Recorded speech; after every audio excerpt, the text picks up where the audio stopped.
Welcome, everyone. No need to adjust your aerials. No, it's not New Year's Eve.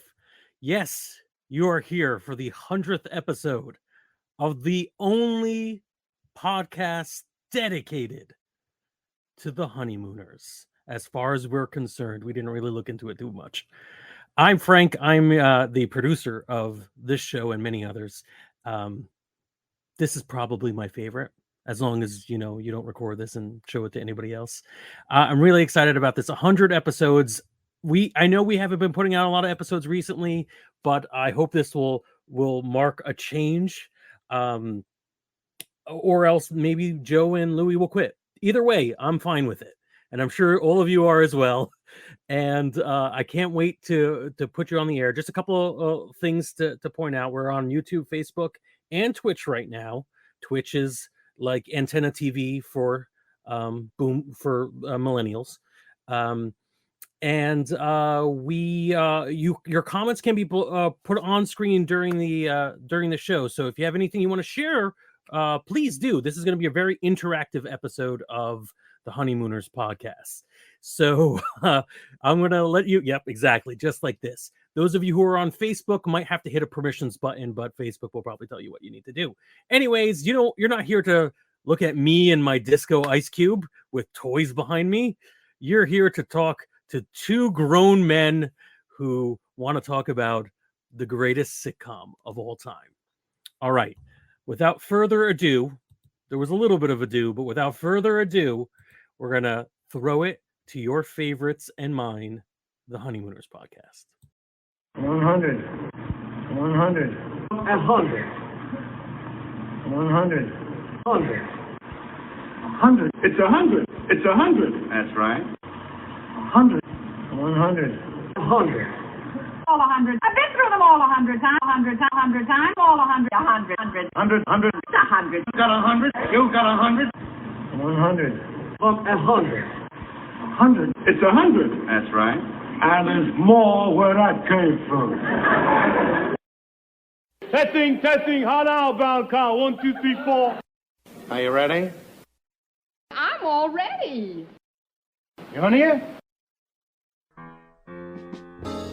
Come on, let's go inside and get started. Dusty out in that hall? Hey, get a load of fatso there. Oh, would I like to stuff you just once. Dusty out in that hall? What's my temperature, Norton? 111. Oh, come on, let's get moving. Isn't there any lot here? Yeah, about 300 pounds. A 20% percentage. And now, who is our next guest, please? Herb, here's our next guest.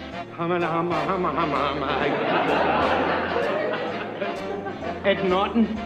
Ha ha! Watch this.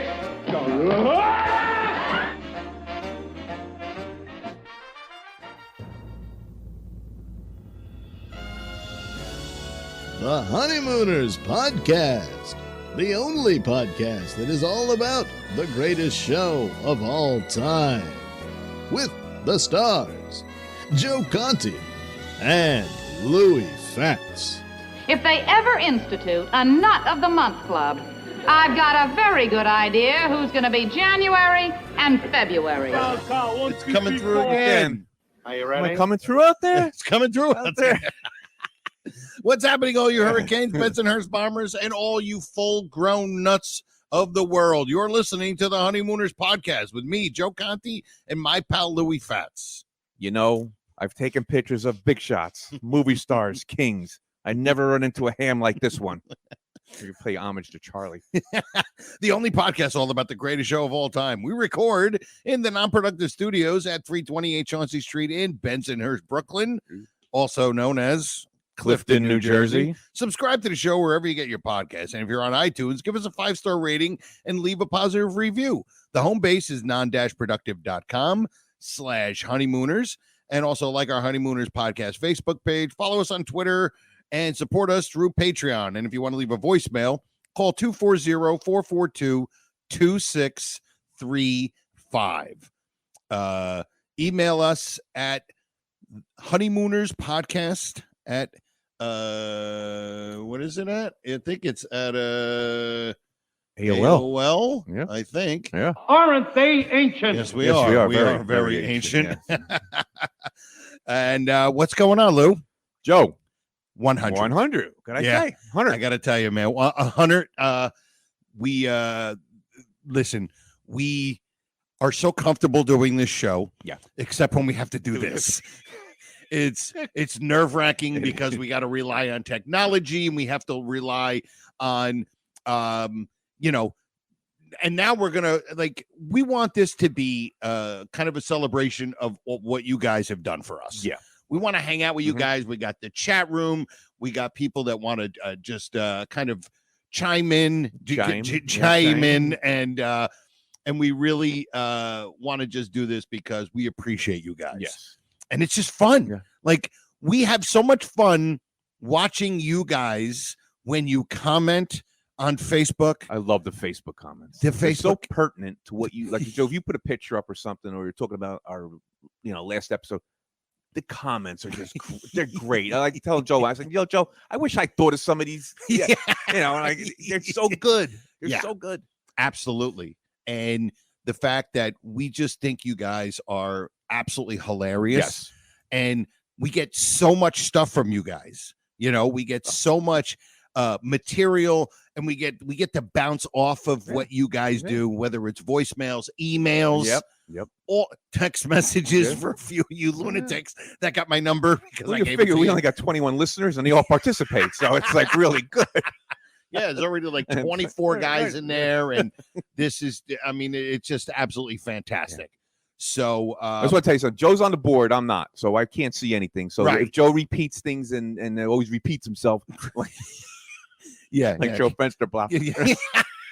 So if he has to repeat something, that's for me, so I could hear it. Because and bear with we're us. just trying to get this thing all kind of going here because we still want to kind of do the show. Yeah, we do. We still want to do the show, but we want it to be a lot of you guys. And now we're seeing that a lot of you, and I think Frank is putting all of the comments up, which is great. Just keep putting the comments up. These guys they're all animals. They're awesome. Don't worry about it.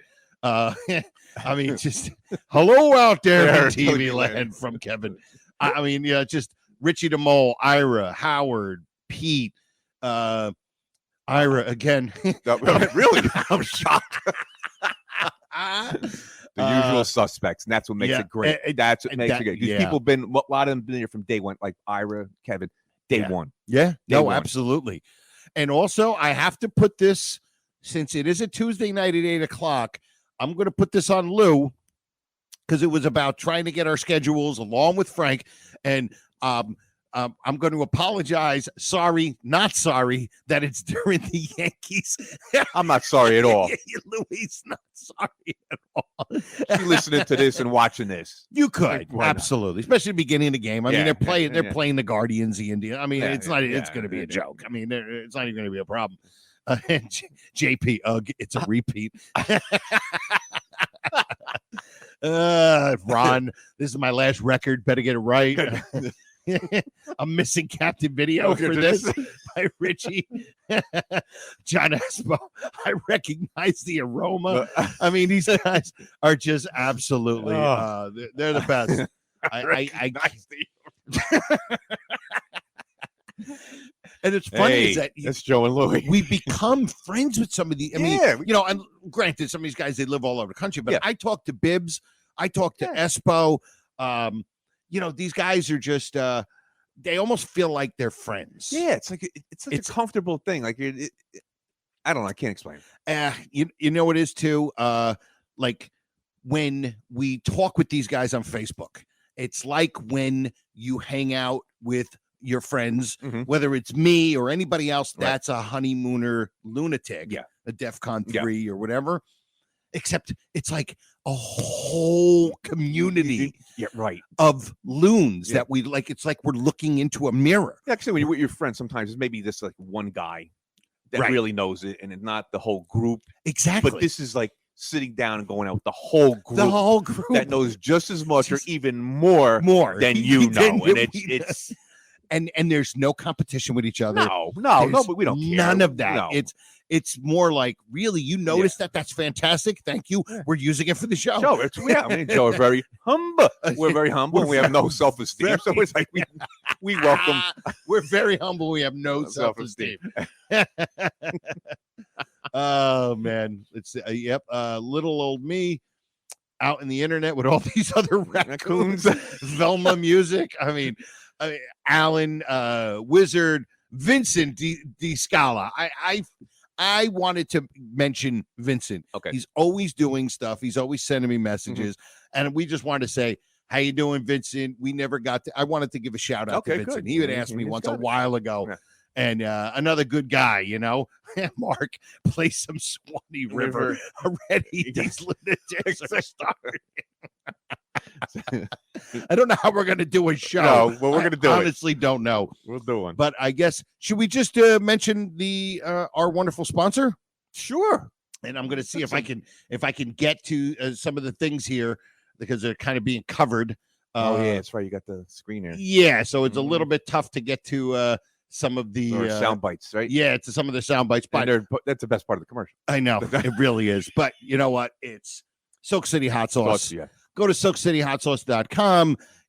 Get yourself some great, fantastic hot sauce, the best in the business, and hopefully we'll be getting our Honeymooners habanero hot sauce soon. Hopefully that'll be coming out. Hopefully that'll be coming out. And when you go to the checkout, there's all different packages. When you go to the checkout, there'll be a coupon code in the center of the screen, and you put RX in the coupon code. Right. It'll give you a 15% percentage off of your order, and then and it'll give you a free bottle of cherry sriracha. Yeah. Sorry, sir, I couldn't think of the word. Now we're acting it out. Joe did a great Cliff Hall there. Yeah, I did my best Cliff Hall I could. I'm watching this now. I think Ira just said he's watching this now when his wife's looking at him like he might be a lunatic. Yeah, she didn't know that already? Yeah, I couldn't get I'm missing bowling with Teddy Oberman for this. Mark. I don't want to look at these four walls, this icebox, these drapes. I want to look at Joe and Louie, Scott. I mean, you guys, I hope 101 comes even faster. Thank you, Paul.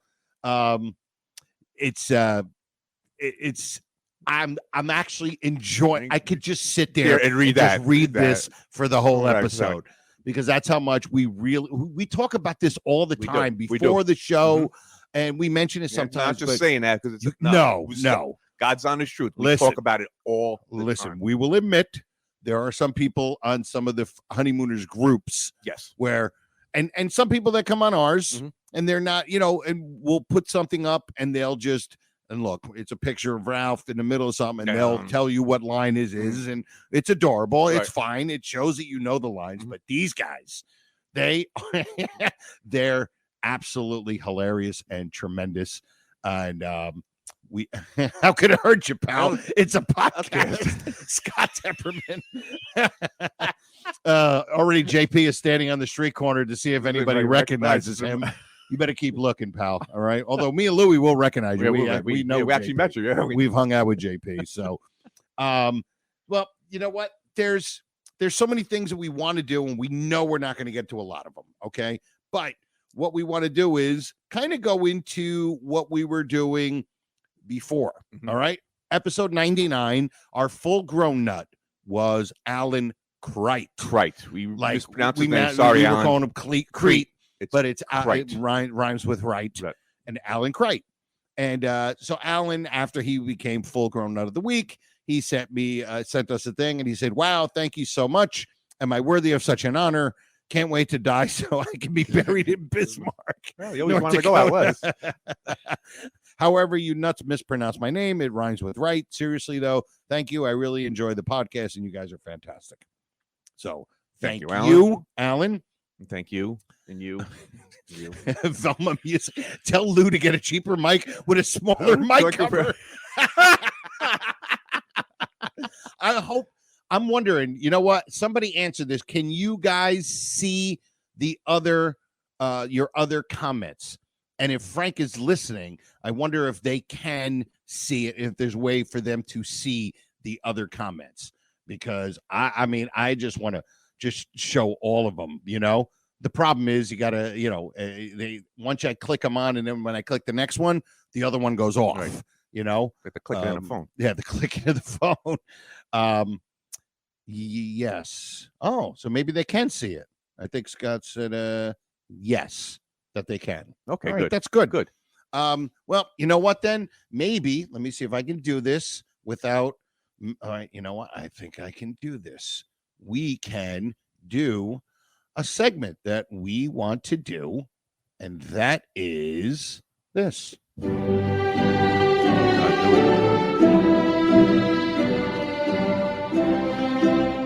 Verily, the Honeymooners podcast knights the full-grown nut of the week. Aren't you lucky?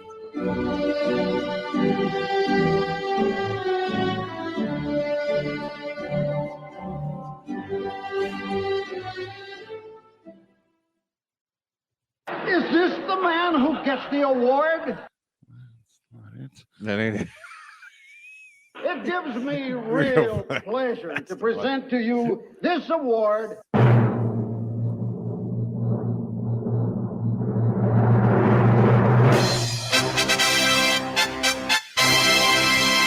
Ron Albanese. Yes, Ron, who is also good pals with Michael Bruce. And today's his And birthday. we didn't even realize, but today is Ron's birthday. So happy The birthday Board of to Nuts Ron. informed us of that. Yes. Yeah, we didn't know We until didn't know. after the Board of Nuts, after they approved him. Yeah, well, they asked us. They said, you're not just giving it to him because it's his birthday. You had to have a sentimental thing. No. We didn't know that. So. And I think they were wondering why. Like, you know, like, hey, are you not doing this just because of that? Yeah. Maybe because they heard this. Me. And they were like, well, what? What made the judges pick me above all the rest? Because it's your birthday, Birthday, Ron. That's it. right. That's the only reason. We don't even like you. But full grown nut of the week for episode 100, Ron Albanese. Is that how you say it? That's Albanese. funny. Yeah, Albanese. Albanese. Yeah. And another contributor guy is Yes. always chiming For a in, long time. always Long time putting his 2 cents in, and just doing all the good things that all of you great guys do. So we appreciate it. A birthday toast from Scott. Whoa, what a surprise from Howard. Podcast on phone, Yankee game on TV. Very good, Okay. Paul. That's the way to do it. Right, because you can turn the sound down on the Yankee game. Yeah, and listen to us. exactly. For Unless now, you do it I the other mean, way around. Yeah, if It won't make no sense. Yeah, exactly. Yeah, you don't want to look at us and listen to the Yankees. Listen to the Yankee game. That's right. Rotten ESPN Yeah. broadcasting. yeah. No, They're awful. They're awful. You get so used to watching your team and Sure, their announcers, and then all of a sudden you get And you these get them. generic Yeah, guys. Yeah. yeah. But anyway, again, congratulations. And I'm trying to think of where we want to go. First of all, we want to say this whole thing came about because Mark Yes. Strouch mentioned it. Like maybe at like 97, he sent me a message and said, hey, you guys should do like a live event for your 100th. Yeah. And that was what put the bug. That's Put what the- put the bug in my your ear. Yeah, put the bug in That's your what ear. put Yeah, the bug in my ear. And we were going to go through the tunnel of love. He was but down here today, wasn't he? He was down here. But yeah, so this is because What does he of know? He's a Mark. 14-year-old kid. He got him a ring for his birthday. It stuck on Joe's finger. Finger, yeah. Very good. Oh my God, that's Kevin. That's even a worse church than me. You guys are absolutely hilarious. It's just great. So We had a cake This- with Happy Birthday Ron on it. yeah, exactly. So we wanted to just mention that. So you know what? We're going to get into something. We're going to play a little audio. We're going to get a little audio going Mhm. because we want to try to still do something that resembles a show. Yeah. And let me see. I'm going to just close that. And okay, I noticed something in Man from Space. Yes. And the scene where Ralph is asking Alice for money. And when she says Oh, Billy, okay. No, yeah, I know where you're going. the Billy the Goat. Yeah, Billy the line. Goat. Okay. Yeah. So I'll just play it, and then I'll tell you guys what I noticed. And it's not a flub or anything like that. No, it's a talking All point. right. I said I'd be reasonable, and I will be. If you can't give me 10, I'll take 5. For $5, I can go as Billy the Kid. I'll tell you what I will do. I'll give you a tin can. You can go as Billy the Goat. Great line. It's a great line.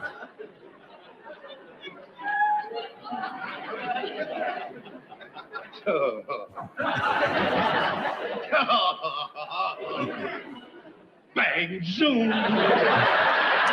Okay, you hear that laugh, right?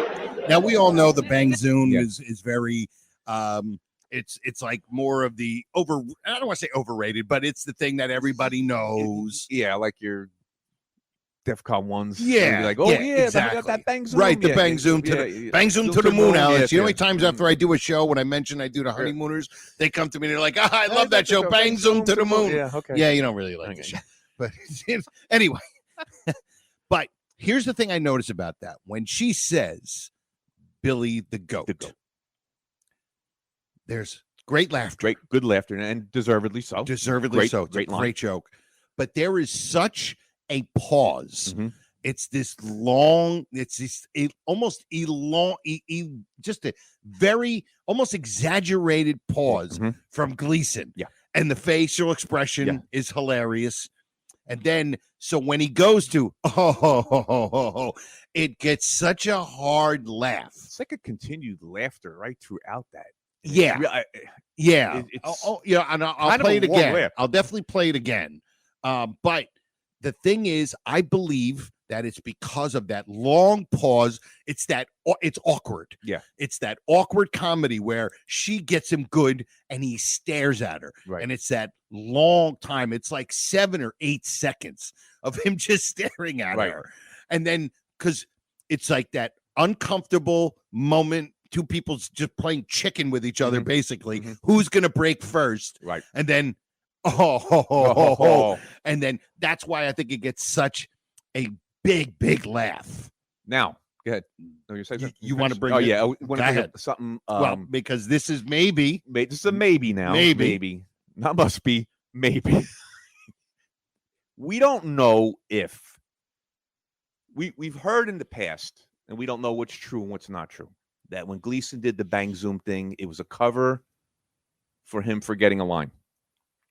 Right, we've heard that. We've heard him, a lot of tugging on patting, his jack, patting on his stomach. I don't believe any of that. A lot of stuff, but we don't know about this time.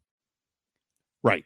Because there is such that pause there. Such a pause. Long pause. That maybe he had something to say. Maybe he forgot it. And he just went with the ho, ho, ho. Maybe because, too, the laughter was so long that sometimes it ruins. If he's waiting for the laughter to come down to deliver his line. Yep. It may have ruined it, because if it's a punch, counter punch basically to the line. Correct. So maybe he did himself put that in. The ho, ho, ho, ho, ho. Right. And the facial expression's great. It's so fantastic. I mean, they're also, you said before, they're also laughing at that. Correct. They're laughing at They're laughing at him because he's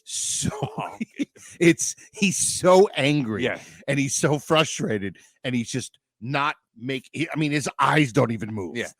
And then and so I wonder if, like we said, was it because he forgot it and he went with the Bang Zoom? Because we've heard that Bang Zoom has never been in the script. Like written in. Don't know how true that is. Another thing we don't know. Another thing we don't know, but it does. And we're the experts. Yeah, sure we are. But yeah, so that's, and I just found it, and I want to play it again because I want you to hear that pause. And you're like, right? The laughter doesn't really go away. No. It kind of comes down, and then it comes back, up again, and then boom, and then it hits again. So we'll do it again. Plus, she delivers. Billy the Goat. I love Billy. Great. I just love that line. Billy the I love that line. And it's the way she says tin can to me. I'll get you a tin can. Yeah. Oh. All right. I said I'd be reasonable, and I will be. If you can't give me 10, I'll take 5.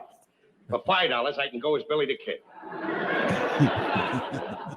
I tell you what I will do. I'll give you a tin can. You can go as Billy the Goat.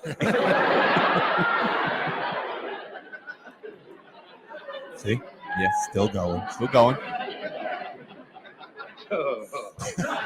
And now, and then it goes right goes back. back up again. Right back. Bang, zoom. And I think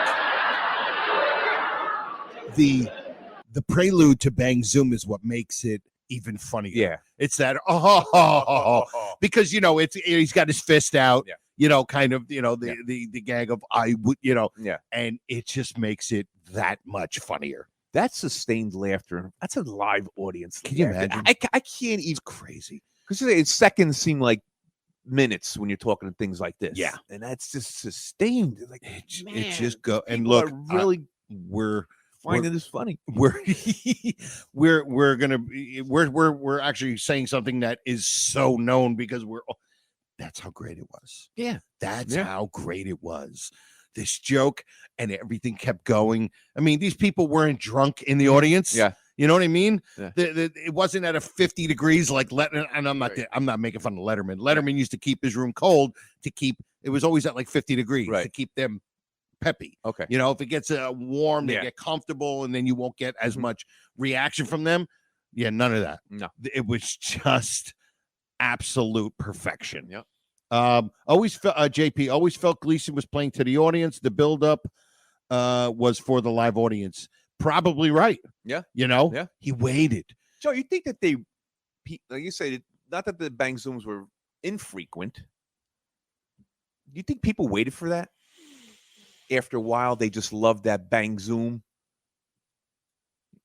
Like you wait, like I guess what can I I don't know, like JJ Walker saying dynamite on whatever that show he was on. Yeah, good times. Good times. People waiting for that. Well, yeah, they're catchphrases. Yeah, it's a catchphrase. Yeah. I never really like I always thought catchphrases, they were so contrived. Yes. Dynamite, yeah. Kiss My Grits. Yes. Those type of things. I never really liked them. Or they were never supposed to be the meat of the sandwich. It's just supposed to be the little potato on the side. Yep. Just the top. But I don't think it was that. Okay. I don't think he did it that often. No, he didn't. I just think it was so iconic because it was so different than anything else. Richie DeMole, my professor in college, was a cameraman for the show. Whoa. I wish I would have asked him better questions.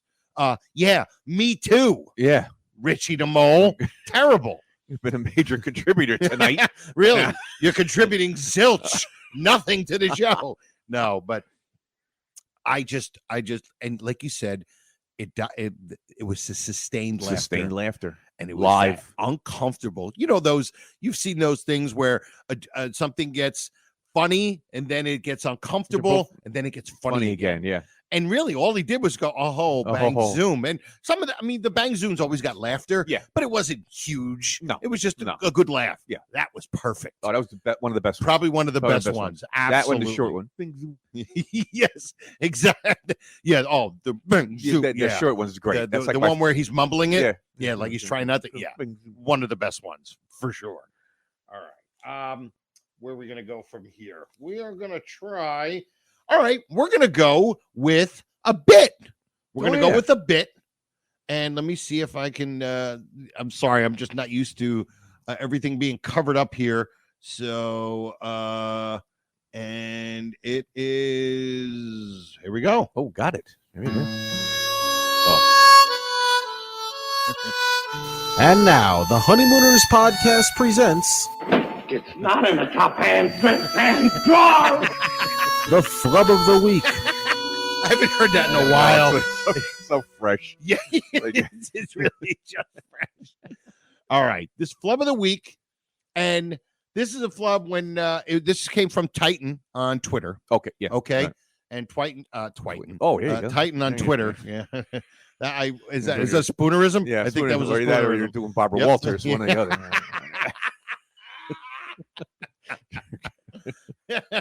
Flub of the week. It's like Swami Wiver. Swanee Wiver. Way back in the yeah, Louis' famous Swanee Wiver. Swami Wiver.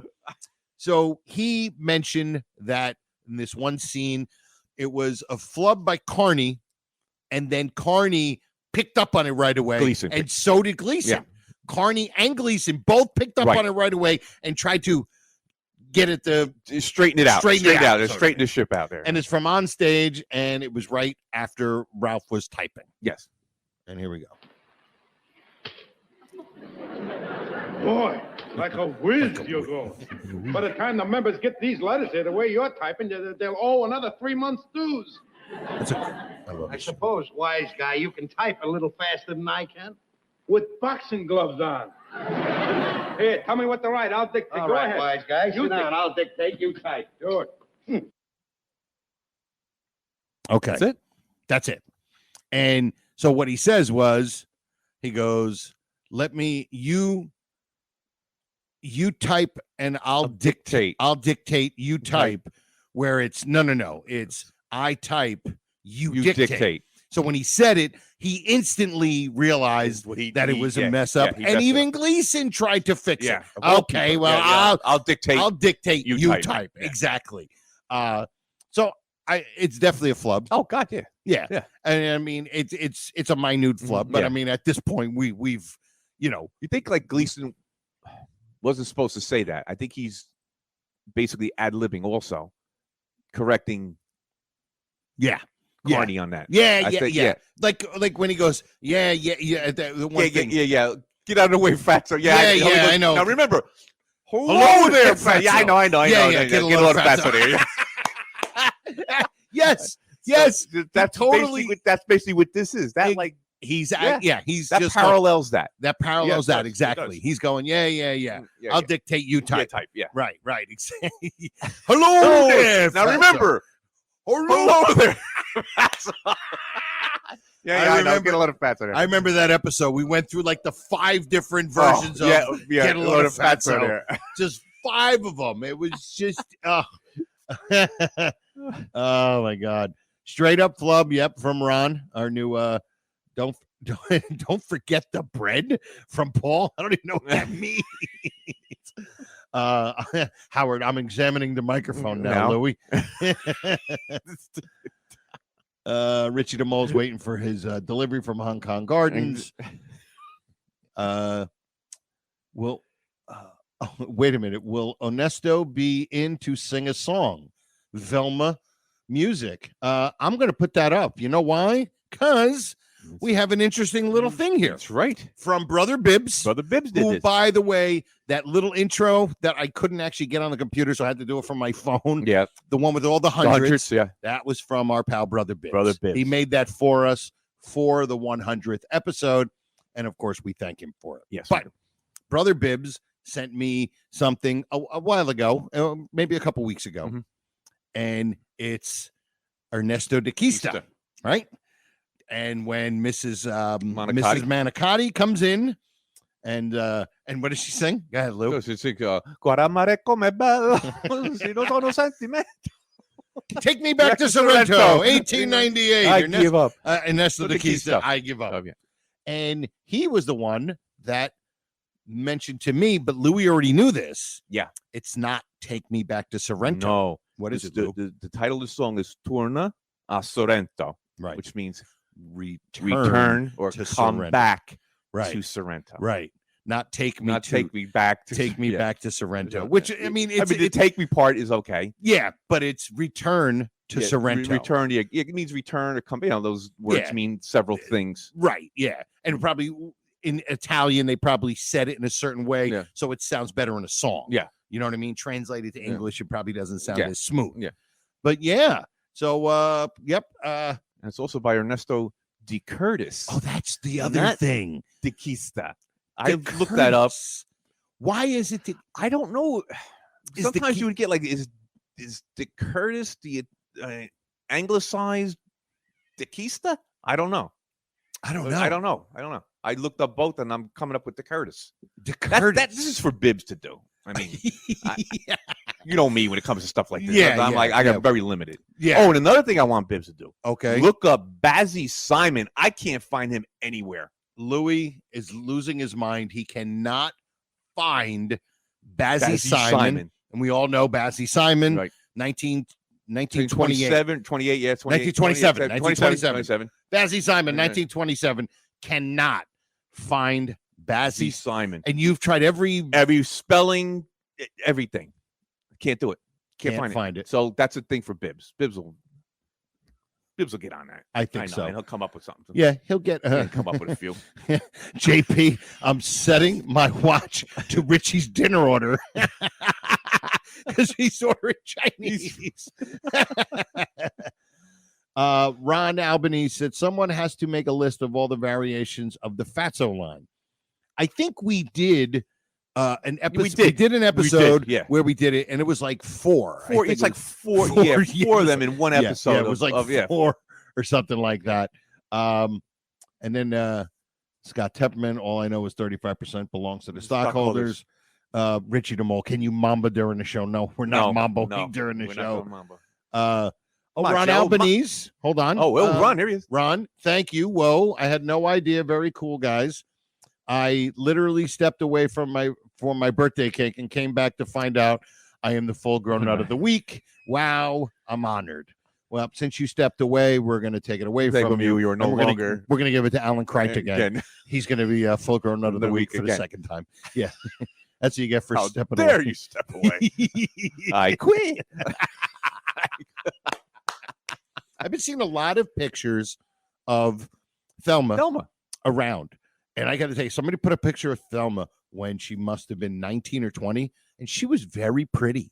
Wow. She looked really pretty. I'm not saying she was an ugly woman, but obviously she was tall. Yeah. She had the voice, perfect for that role. Yeah. Like absolutely perfect for that role. But I was like, wow, she had pretty eyes. She looked really very attractive. Oh. Yeah, you are beautiful. You're beautiful. Very attractive. Now she looks like the guy who sold the tub. Yeah. Now do Bassy Simon. We're trying to find out Bassy Simon. Who is he? We cannot for the life of us. Your sister's a real doll. Episode 1, JP. Episode 101. Bassy Simon's granddaughter better call in. What a great reference. That's great. And that is to Mark and Doreen. Doreen, who, if you guys don't remember, for anybody that maybe didn't hear the episode, Mark and Doreen from New Jersey ended up calling in. Doreen's grandfather was Michael Dowd. And hey, get a little fatso there. The only guy who says the line right. Yeah, I know. He was the only one who said it right. Yeah. But yeah, so and they called in, left a great voicemail where they played the part out. We made them play the part out, and they did they did a great job. She was fantastic. Absolutely great. All right. I'm trying to see. Oh, you know what? Let's show on Louie's camera the great Kingfish Levinsky. Who does he owns Silk City Hot Sauce, whose father was in Ralph, whose father had the 1960s dining room set from the show from the 60s in the garage. It wasn't a gift from his grandfather. And it wasn't a gift from the Nortons either. No. And he sent us, he finds stuff all the time from where his dad has his stash. And he sent us these two cool magazines. Is it good? The one, go a little bit back. Just go a little bit back. Yep. This one is called The 1,000 Jokes, and it's got Art Carney on it. And the 1,000 Jokes magazine, I like Art Carney because, and then see page 8. And then it looks like, it's got the bus. And it's funny because it's a bus with Gleason sticking his head out and like a bunch of girls in there. And one girl looking like she's dropping a piece of clothing out. Like, so they were a little risque in this magazine. But I don't know when that's from. I think that's from the 80s, or it might be. Does it say when it's from? No. It just says October, August. It costs 20 cents. 20 cents. It's nothing like the advertisements. No wonder 900,000 people have taken up this easy way to learn music. I say some Joe Weider commercial in the back, like some guy can an Atlas body in 7 days, kicking sand in his face. Yeah. So he sent us that, and it's fantastic. I'm gonna give Lou take one, the other one, and the other one is called Stop Magazine. Yes, and this is from 1982, and it's got the Honeymooners on it. And Stop Magazine, May and June of 1982. It's a free magazine. Take One Wacky World. Stop Chat. And this one has chats with Joey Ramone, Richard Price, and Lenny Kaye about the best TV show ever made. Yeah. So pretty wild. We thank, of course, the great Kingfish Levinsky and Silk City Hot Sauce. Yeah. Go to silkcityhotsauce.com and put RX in the coupon code. Get yourself 15% off of your order, and then get a free bottle of Jerry Sriracha. Joe, I'm going to tell you just before we go on. Yeah. I can't go on. I can't go on. I will not go on tonight. I will not go on tonight. How can they do this to me? Okay, if you see this one here, this is old, and I'm going to tell you why it's old. I'm trying to flip in the inside. Right. And there's an address in here that does not have a zip code. Really? So that's how old. Now, I grew up without zip codes. When I remember I was a little kid, we didn't have zip codes. Wow. So this is New York 1, New York. We had postal zones in those days. So I remember I was Newark 5, New Jersey. Newark we were 5. Newark 5. We were postal zone 5. Now, that's because you're a big city. Now, where you grew up in Parsippany, it would have been just Parsippany, New Jersey, no postal zone. Yeah, that's how old. That's how old this is. So wow, this is going back to the early '60s. Early '60s. Yeah. Wow. Maybe it's worth money, and I'll just sell it and tell Kingfish I have it in the living room. We have to. We paid $45 for it. All right, good. At least I know I can get $45 for it. $45. Hey. Yep. Wizard says it looks like it's from the 60s. He's right. Mm-hmm. Ron, did your cake say happy birthday, Ralph on it? Good gosh, ran out of apple juice. Yep. Vinny. But Ron got a belt for his birthday. Louis, did you know David Crockett? Did you know Louis? Did you know Davy? He's being a jerk. Oh, he's being a jerk. Let me see, Pete. I'm going to put this up there. I think there needs to be a deep analysis of the costume party. There's like 8 people dancing and 2 guys in suits with pad and paper making notes on the costumes. How complicated could that be? That's true, Pete. Like, wait a minute. What do we got here? Number 1. Where is she? Oh, there she is. Tugboat Annie. Tugboat Annie.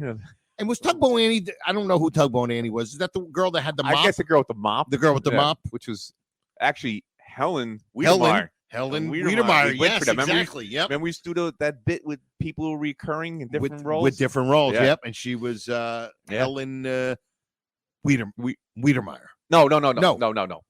Helen Wallstetter. That's right. Helen Wallstetter. When cozy cocktails. Yeah. That's right. Helen 10 years. Right. Exactly. Wow. Well, she was out on her own when Bibbs was at the Colonnade route. Bibbs. Frank Mark was at. Did we ever talk about that on the Colonnade air? route? No, about Bibbs's obsession. Oh, we mentioned it. We have mentioned it. Brother Bibbs, who's a wonderful mentally ill person from Chicago. Bibbs is so obsessed with when the Colonnade room, when they first show them, they show not Harvey Wallstetter, but Frank Marth leaving with a woman. Yeah. And of course, because they're just using his background people, yeah. It's not Helen. It's not Helen. It's like with some totally June Taylor dancer. And he's completely obsessed with who that is. And he's trying, and obviously jokingly wanting to know who Harvey Wallstetter's do, but he also wants to know who the actress was. Yeah, it's probably just an extra, a June Taylor dancer he used a lot as extras. Yeah, because on IMDb, they get put in as credits. Yeah. Because I guess from the original show. Yeah. But let me see. Richie the Mole. I just put in a call to the Museum of Broadcast History. I told them to dust off the shelf. Got to make room for this show. No, Ron Albanese says that costume party scene might be the most people in a scene ever. We did that. Didn't we do that in the bachelor party? The bachelor party, I think. Maybe those two. Yeah. Because in Palomine, it was the 4 guys. and Ralph, Yeah. and Ed, and Alice. Right. Right. We counted. Yeah. We also counted up some raccoon lodge meeting scenes. That's true, because there was what? There was one point. I think there was 6 guys. 1, 2, 3, 4. Was it 3 rows of 3, or I think it was 3 rows of 3. 3. Yeah. So that's 9, and plus Mr. President. plus Mr. President. Yeah. So that's 10. No, I don't think it was 3 rows. It was 2 rows. We have to go back and look at that. Yeah. We'll get everybody. Does anybody know that? If anybody know that, right? If anybody, anybody can pull it up right now on on YouTube and pull up the go pull up and that's from fishing. Yeah. Something fishing. Yeah. Because you have that for sure is one of them. And that's when the guy bachelor party. Guy got up and did his dissertation. Yeah. The going great, over. Yeah, they're going over what are the requirements of being a raccoon.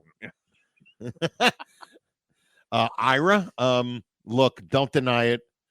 The hell with any promotion. Ralph and Ed were hot for Mrs. Wiedermeyer. Yeah, for sure. They were. I don't know what promotion he's talking about, but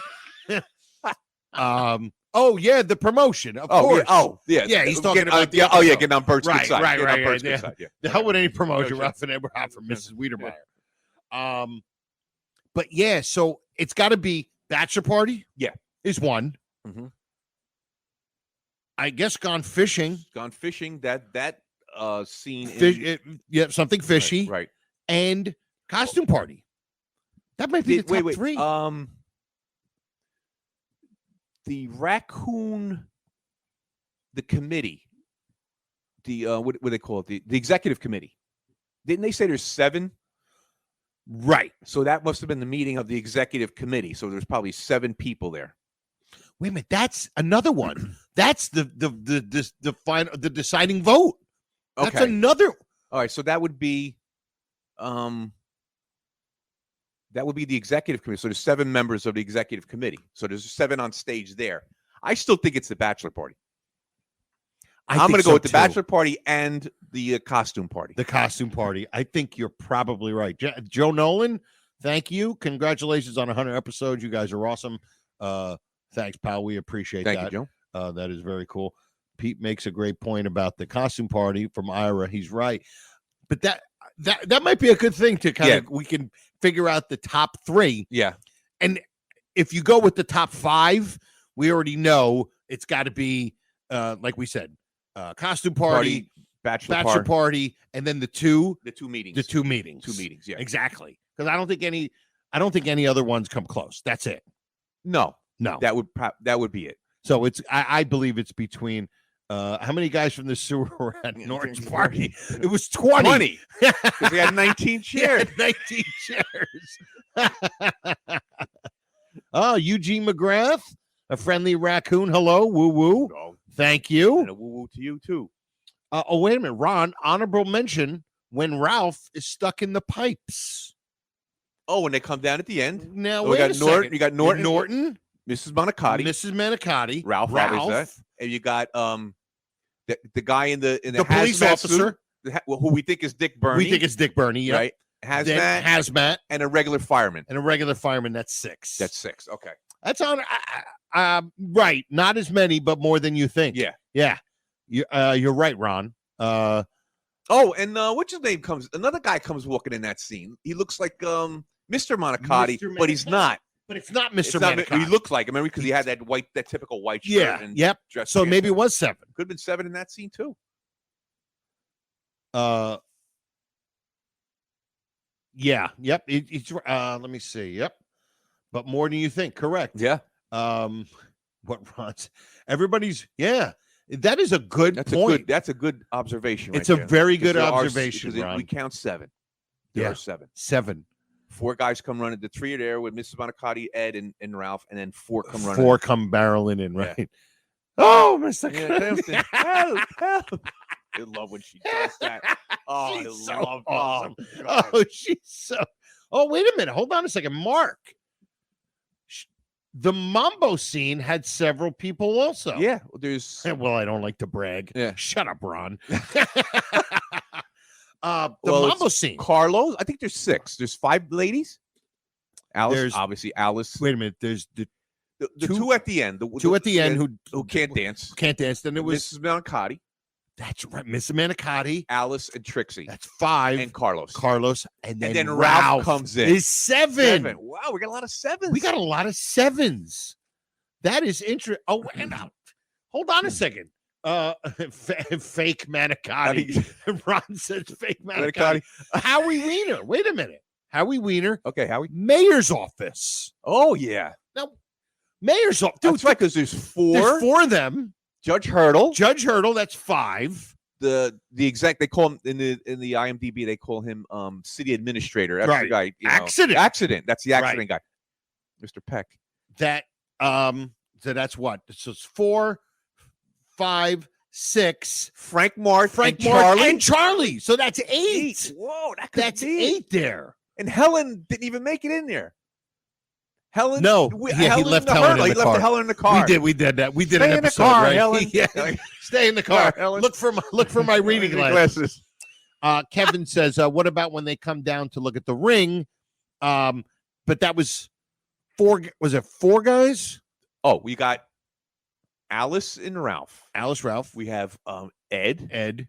We have Jim McKeever, and 3 other guys. That's 7. There's another 7. Whoa.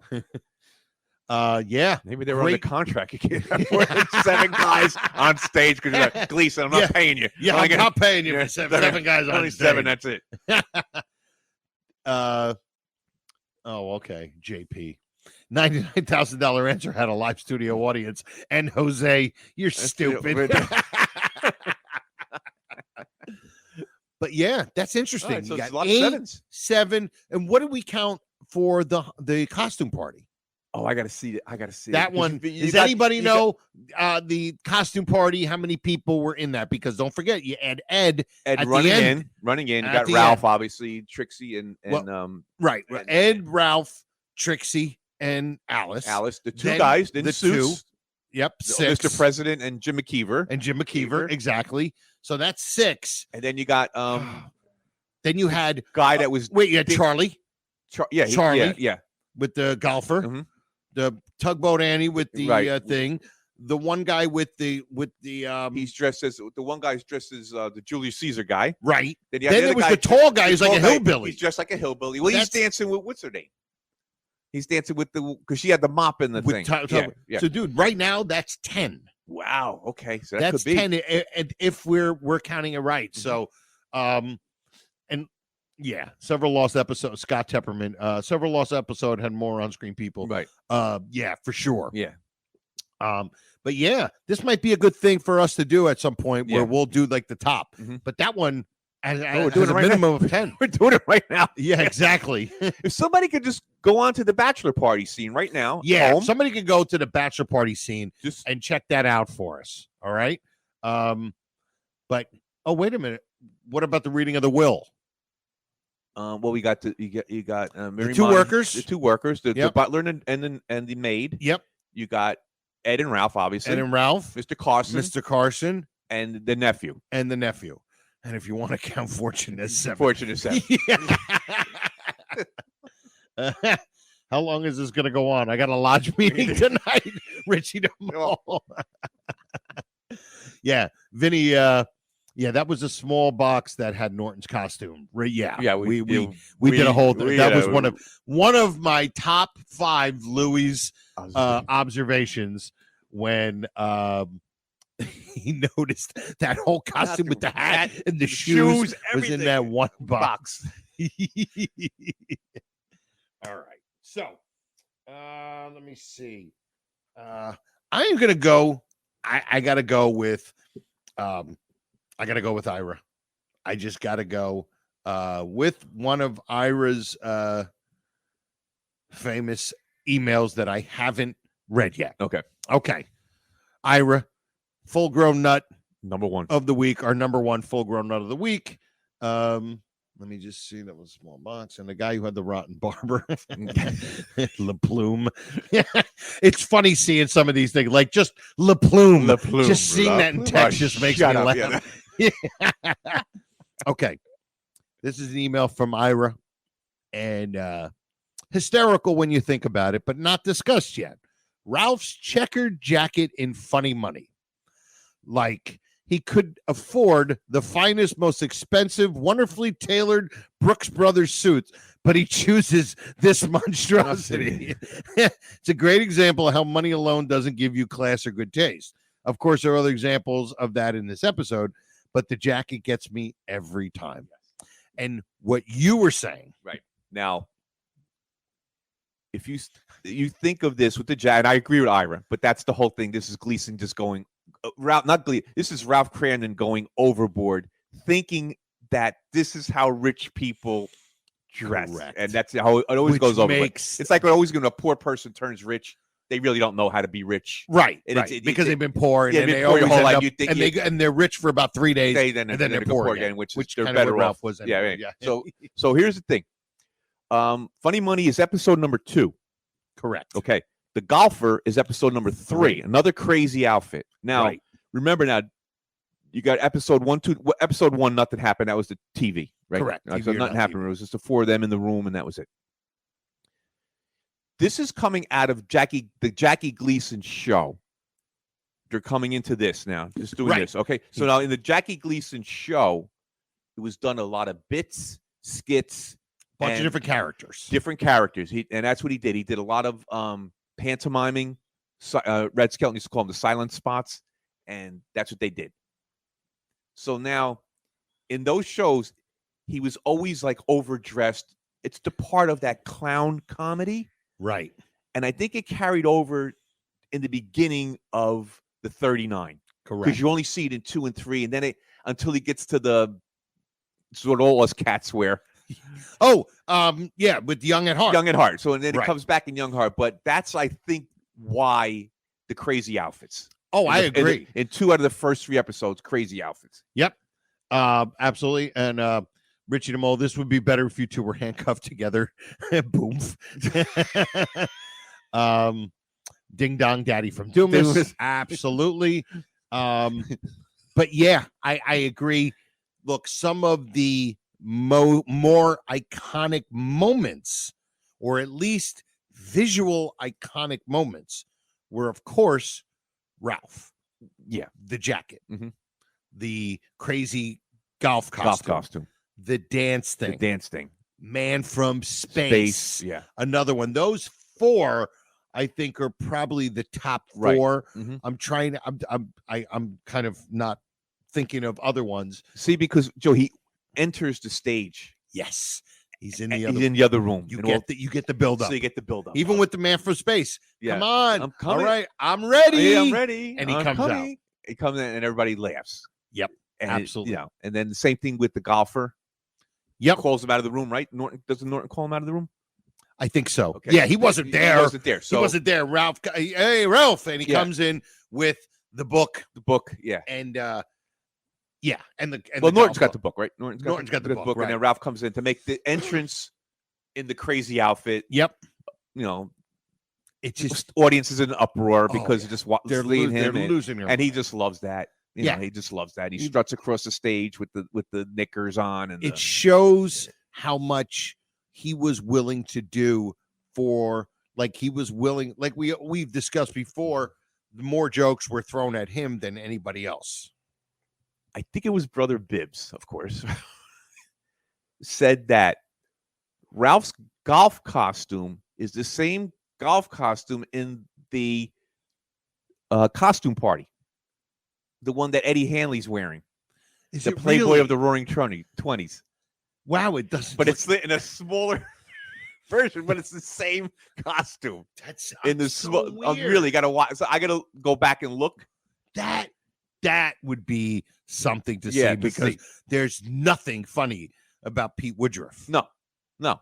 Nothing at all. Nothing. He's dressing up in a costume. Correct. This is going to be Ralph's golfing outfit that he's going to go on the links with, with all these rich guys are looking at him like, what the heck is this guy wearing? Velma Music for episode 101. Can you guys do a reenactment with the script of The Galloping Ghost of Mill Street Gulch 2? Galloping Ghost of Mystery Gulch. Yeah, Howard's put it on. Howard's right. Gleason loved the reaction of the audience. He fed off it. Mm-hmm. Ira, think about how genius the man from Space costume is. It's not easy making such a bad costume. It's true. Mark, I gotta put this up. We're having a 100 episode party afterwards down in the Kosciuszko Street sewer. Nora will also give us a tour. But yeah, that's just it's absolutely perfect. It worked. You're right, and especially because it was in the beginning. Yeah, in the beginning, feeding from the old show, the Gleason show, where he was doing so many skits. Old show was skits, small, short ones. You know, and a lot of people on stage too in the Gleason show. But he had that. You know, he would use the June Taylor dancers, and they were always there. There was a lot of people on stage at times. Yeah, I mean, they stopped doing, I guess, variety shows in the 70s. Yeah.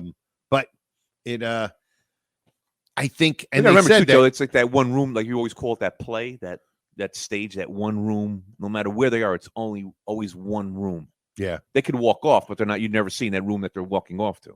Correct. Like Bill Davis going into the Mambo with Millie. You know, they're not showing the ballroom. Yeah, exactly. I wish they did. Yeah. You know what's funny? I forgot. Remember when Allison the Blonde? Okay. Right? You guys, you remember Allison the Blonde? They got the whole thing. They're trying to figure out, and they're trying to get the girls to go. Yeah. When they go to the next scene where they walk into Bert Wiedemeyer's house, the audience gives applause. Yes. It's kind of weird. It's weird, yeah. I think because there must have been a big break from the one scene to the other, because you had to do the whole. So they're probably redoing it, setting. It might have been a half hour or an hour. You don't know how they did it back then. I guess I don't know if they wheel things on like they do. Wheel is set on and wheel is set off. Yeah, I don't know how they did it, but it's like I always said that. I'm like, why are they applauding again? Yeah, but it was almost like they were sitting around for so long. They applauded again. That could be. It's got to be because it took a lot to get. It must have taken a while to get that other stage up, and maybe they moved stuff and they just shifted it over. Let me see. All right, okay. John Espo. John Espo. I'll take Joe for the block. Well, they got us on top. I can't see this, guys. We're next to each other. Oh, we're next to each other. I should do my best Paul Lynde. Paul, well, that's my favorite one. When a man falls off a ship, they yell "man overboard." What do they say when a woman falls off the ship? Full speed ahead.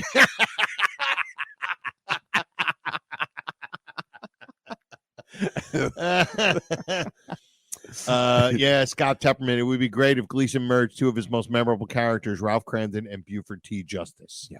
Bang zoom, you son of a bitch. that would be great. But okay. All right. Well, listen, I think the last thing we want to do, we want to have some fun. This is going to be something you guys are going to have to chime in on because I think this could be kind of funny. Yeah. Okay. David Thaler. That's so funny saying his name. It sounds like I'm Mike Tyson trying to say the word sailor. But David T. I'm going to go with David T. Okay. Ira said they changed sets like a Broadway play. Takes no time at all. They just applauded at seeing the different set. Okay. That's what I thought. That was Ira. I guess them two making an entrance, all four of them coming on stage again. Yeah. They all four of them coming in at once. Yeah. So David T. Kind of made a reference to the fact that Bill and Millie, you better tell him, Bill. Bill, and you better said, say something. I always thought it would be great to have a spinoff of Bill and Millie. Right. So we said, what other spinoffs would they do? What other spinoffs? And I'm thinking Stanley and Agnes. Yeah. I don't know what they would call that. Just I don't know. Just like it could be the whiner, the hen and the well, no, it wouldn't be the bee. He would be the bees. But yeah, like the whiner and the beast. Yeah. But that would be funny because he would be just such, like you said, such a henpecked character. God. And her just like she was tremendous. She was so great. She did a good playing. job. Yep. Oh, because she was so annoying. Oh yeah, she was annoying. She was so annoying. So there we go. Eugene McGrath, The Adventures of Bert and Rita. I love it. You could also go with Twinkles and Kitten. Yeah. Oh, there Twinkles you go. and Kitten. You can use that also. The Weidermeyers. Oh, dude. Brother Bibbs. Mr. and Mrs. August Gunther. The next 40 years.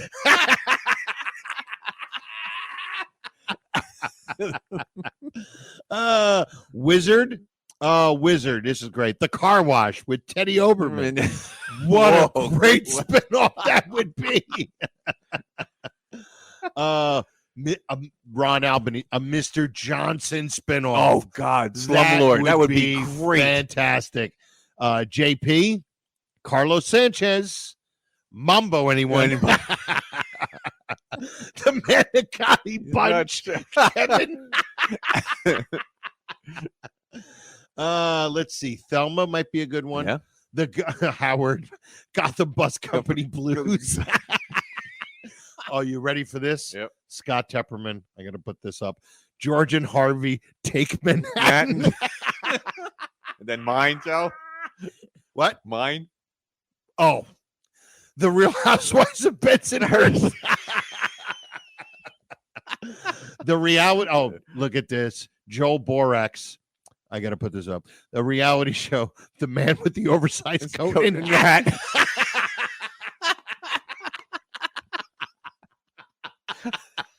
Wizard, What's My Name? With Joe Rumsey. You know what you got to do with this? You come up with the shows like this. I want these guys that come up. Wait a minute. I want them to write a caption for the show, like it would appear like in TV Guide. Oh my God. And just write a caption like what an episode would be like.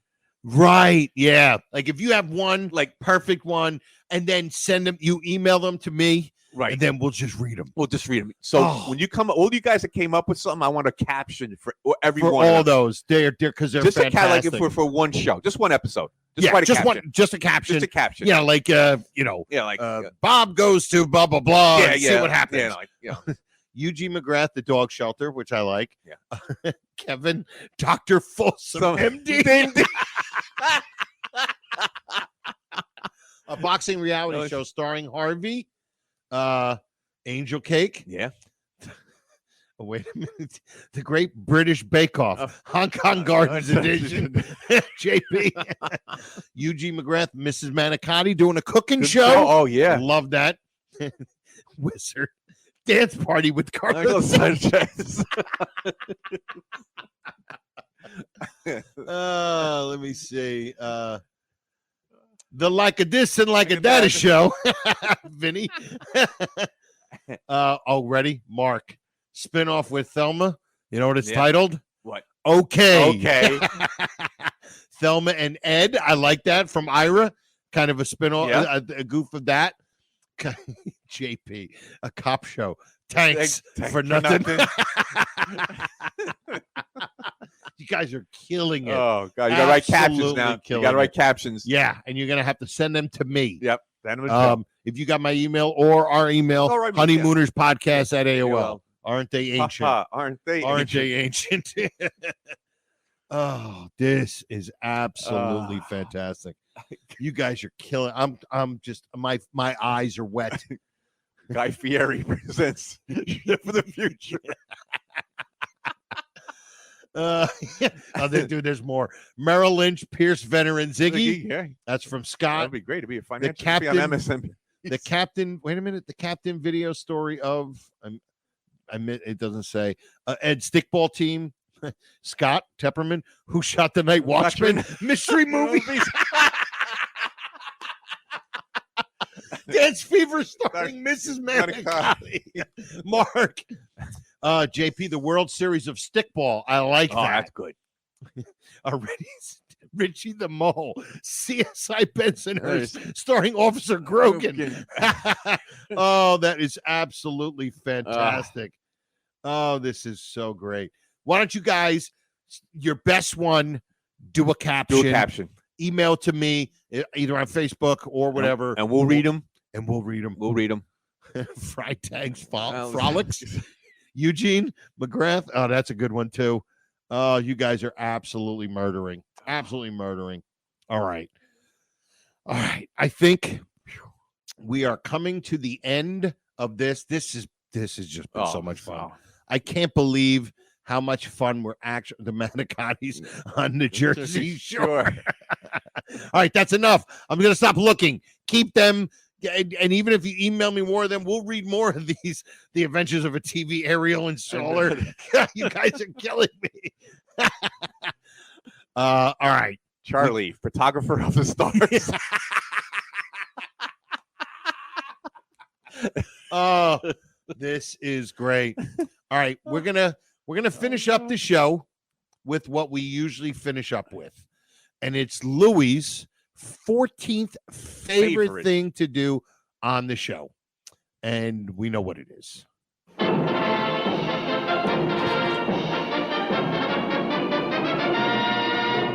Now, Tom, who is our first guest, please? Herb.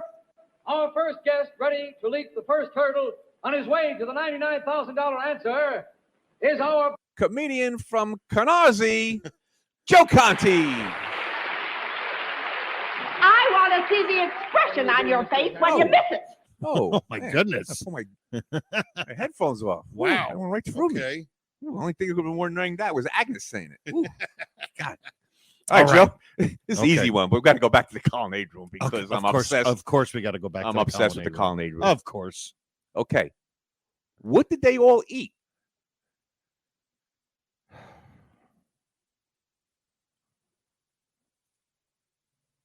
Oh, steak. Who? Oh, Alice had that steak. She said, I don't remember having a better steak. Mm-hmm. I don't remember. That's it. That's it. She's the only one. She's the only one that mentioned food. Yep. Millie says something about I never what a wonderful dinner or something like that. Never had a better dinner than this. And then Alice says, I never had a better steak than she's the only one that mentioned. She's the only one mentioned steak. Steak. Oh wow. And then we have another. We're saving this for next week. We now have another scene from the colonnade room with Bill Davis and the waiter. Yes. Yep. We're saving it for next week. Oh, Louie's obsessed with the colonnade room. I actually went on Open Table to see if I can get a reservation there. And it said closed. Oh my goodness. All right. So I think what we're gonna do, see, when we usually do this, we just end the show and then we add the ending and all that kind of stuff. But I think we're just gonna do the ending right now, and we're just gonna finish the show right now. So who can we thank? We got to thank all you guys. Oh yeah, all you guys, man. I mean, without you, Joe, they did not disappoint. Oh, not even close. I was hoping they were going to disappoint, but they just didn't. Oh. So you guys killed it. Thank you so much. We appreciate you guys, and we love the fact that we get to do this show, and we have such a loyal bunch of pals. I consider these people pals. Well, it's like we were talking to them. It's just like it's like you were all in the room with us. Except, thank God, we didn't have to hear your voice, which was good. Who else? Thanks. We only got 19 chairs. If 20 of you showed up, we'd have to borrow a chair. Yes. So thanks to Silk City Hot Sauce, all you guys who email us, comment on Facebook, and share with your friends on social media. And for me and Lou, we say we'll see you next time. Pluribus raccoonum. Night all. Goodbye, Mr. Crandon. I'll be seeing you. I'll be seeing you. Irving Kale and Sammy Fain, 1938. Oh, Mr. Crandon, it's all over now. It's all over now. Bassy Simon, 1927. No, good night, Mr. Crandon. Good night. There were two songs, Good Night. It was Good Night, Irene, written by Lomax and Ledbetter. Good Night, Sweetheart, written by Rudy Valley and Ray Noble. RX. This has been a non-productive media presentation. Executive producer, Frank Hablawi. This program and many others like it on the Non-Productive Network is distributed under a Creative Commons Attribution Non-Commercial No Derivatives license. Please share it, but ask before trying to change it or sell it. For more information, visit non-productive.com.